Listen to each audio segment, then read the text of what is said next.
You know when you first wake up and you can't really talk? I look dead. Way better! Stop overdoing your skits, Easton. That one's gonna go back on the shelf for a little while. I still look like a ghost. I'm like Casper's fat cousin. My camera's set to record at night. That's better. Barely. But today, we're talking about Viva Pinata for the Xbox 360. There's 50 plus games and races. Hudson, I don't want you near my daughter. I'm an evil motherfucker, Joe! That's not okay. It's party time! Viva Pinata, filled with fun. Filled with fun! Enjoy them all. Viva Pinata, filled with fun. Filled with fun! Viva Pinata, don't be a Back in 2006, Rare, after they were done with everything bought out by Microsoft, they had them create a game called Viva Pinata, and alongside it, they signed up with 4Kids, my voice, 4Kids, to make an animated show beside it. I got the hiccups, I can't stop it. I've done this take like 10 times, I'm sorry. While I figure out why I'm breaking, I'm gonna let him explain it for me real quick. Welcome to picturesque Pinata Island. In its many gardens, all manner of pinatas live, dance, and dream that one day they will be chosen to entertain at a party as only pinatas can. Well, most pinatas, that is. Oh, fudge! You're shaking too hard! My microphone didn't like that one. But now it's time to look at a game that I haven't looked at in 10 years. So I'm looking at the actual, manual that came inside this. And I thought there was mini games and stuff, but this is just telling me it's a Mario Kart clone. But it tells me all about the people too. Pecky Pudgeon. Pecky is an award-winning journalist who has worked and been read, reread, and re-reread by fans all over the world. And there's also Perry Perryba, as well as performing as many, oh, I can't talk. We're skipping him. Hudson, the most popular pinata. He's always happy to point this fact out to anyone. Oh, he's a douchebag. Places, everyone! Let's go, people! We have a competition to cover. Coming through. Sound is up. On the air in 3, 2... It's party time! Woohoo! Oh, yeah! Viva Pinata!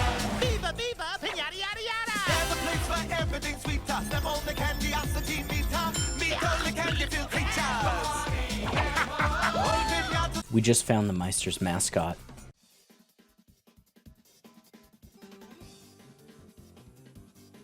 I love it! On the box itself, it claims to have over 50 games and races. But when you open up the game, this is all you actually get. You can play online at home, and that's all. When we click on home, it just labels the different modes that you can do for how many races, with a max of 7. I appreciate you can toggle artificial difficulty, cause that shit sucks! Get that the fuck out of here! And for the characters, you have the main 4, and then you just have girl thems. And sure, they be looking fire, but this is Francine Hedgehog. Let's just play a game real quick. You see her. What voice do you think she has? Because that's not it. This is. Who? Me? Thanks. She's my hero. So I participated in a short race, which is a total of 3 races, just to get some footage and show you guys what's up. And it's one of the most chaotic racing games, and through the chaos, absolutely nothing happens. What is unique, though, is that at the start of every race, the announcers go through the race with you, say where one of the big shortcuts is, and just shows you what you're going to be going through, but there's no laps or anything, so it really is just get from point A to point B, and they show you everything, so there's nothing that's surprising. They even tell you where the secret is. Très bien! Welcome to another wonderful episode of Viva Pinata Party Animals! It's a spectacular day for an adventure-filled race around Pinata Island, Pierre. I'm here with the contestants now. Let's take a look at what's ahead for them. What a fantastic race we've got planned. What can you tell us about the track conditions? Well, I've flown over the beach, through the jungle, and into the hills. And boy, are my arms tired. The sky is clear, the water's gorgeous, and I've even spotted a shortcut in the village. What can you tell us about the contestants? It's too early to tell who's gonna be the winner today, Fancy Feathers. They're a ragtag bunch if I ever saw them. I'm amazed they even got to the start line in one piece. All right, it looks like we're about to get started. Good luck, everyone! I want to say sorry. I know I've used a lot of cutscenes from the game, and I don't know how you guys feel about that, but it's something I feel like my words just can't cover properly, so I'd rather just show you what I've seen. Now for the gameplay, it handles like ass. There's about a second and a half delay between when you hit the inputs, and turning is just so... It's like they drag around the corner with tank controls, but the actual turning is turned up more than the speed of the character. So trying to get accurate turning is not possible. And the speed boosts that are around just kind of throw you in the direction that they're going, but they don't fully account for the direction you're going. So it'll just shoot you a random direction half the time if you're not straight on with them. And it's just a really bad design.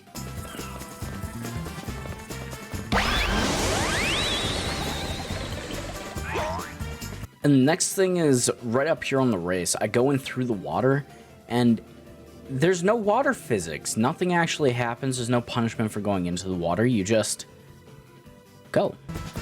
Francine Fudgel uses an item. What result will it have? And out of the 7 items, 5 of them are just ways to go faster. It's just different boost types, and that's it. You don't even get hit out of all of them. And the constant barrage of noises and sounds from the game, you just gotta focus with your eyes. If you could just mute the game, it'd be a lot easier, I feel, but there's nothing you can do about it.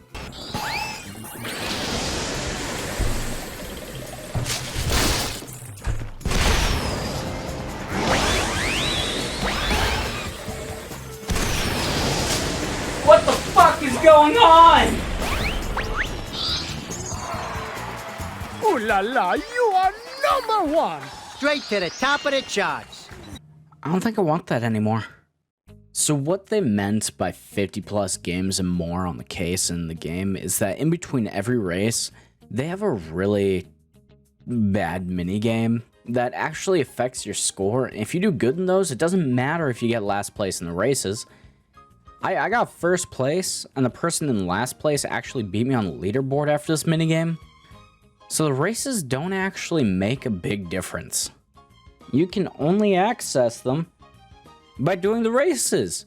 It says you unlock the minigame, but the only way to play the minigame is if you do the races. The only way to do the races is to go through these horrendous loading scenes I've actually been taking out for you. The races are short. The race is maybe 3 minutes, and the loading time is just as long.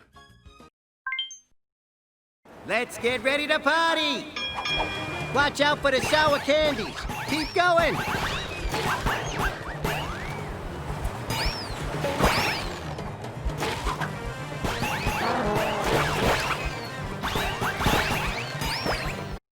I don't know if you could tell, but I was fucking struggling. And it's so glitchy. I had Hudson Horstachio holding me to the ground, just pinning me, and both of us were just frozen.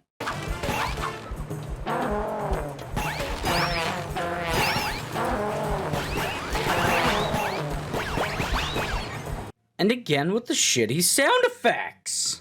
How many times do I have to tell you stop using them? And even after being bullied and pushed around and stuck and glitched out, I still caught up and almost won. It is all over! This result could have changed everything! It hasn't changed my headache. Me neither, dude. Me neither. Whoa! Who knows what will happen next? I'll get bored. Is he playing the game? Now, none of the cutscenes are skippable, mind you. And for this next clip, I just want you to know I cut out 4 minutes. There can only be one winner. And who will that pinata be today, Becky? Hold on to your pinata tag, Pierre. The winner and Viva Pinata Party Animals champion is Francine Fudgehob.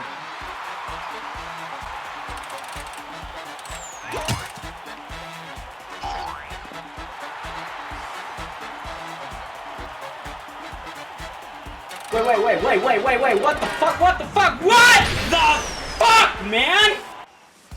Viva Pinata! Just like that, we're at the title scene. Okay. Party animals! Now, I hate to admit it, but I played this game a lot as a kid. And for the actual recording, I only did the 3 races just to get footage and talk about it. So I spent maybe 12 minutes on the game. But in that 12 minutes, it gave me 8 achievements. And there's another 40 to go. Some of them being online-only achievements, like... What the fuck, man? It hands them out, ironically, like candy. And that's not bad, it just makes everything you do, though, feel monotonous. So just like the last game I played, it's just repetitive, and that's the main reason I didn't go into long gameplay of it. I know that would all just look the same, because it rotates the same maps, it's not random. But with your limited options, it almost demands that it has to have randomized races every time. So why did they make it like this? My honest, biased review is a 2. And the characters are so unrememberable. Like Francine, okay, you're thick, Francine, but you're not worth remembering. There's nothing that will let me remember you a month from now, even. And that's not too far away. The controls are horrible for the minigames and even the main point of the game, the racing. With over 50 minigames, all controlling like trash and random if you'll get them, let alone the other races. Don't even look for this game. I'll give it a 2 just because I actually had some laughs at what the announcers were saying, but that's really it. And that announcer is only for this game. He's not even in the show or any of the others. He doesn't show up again. And he was the best part. Just like Old Yeller, I think we need to put it down. Change my mind, this game gets a 1.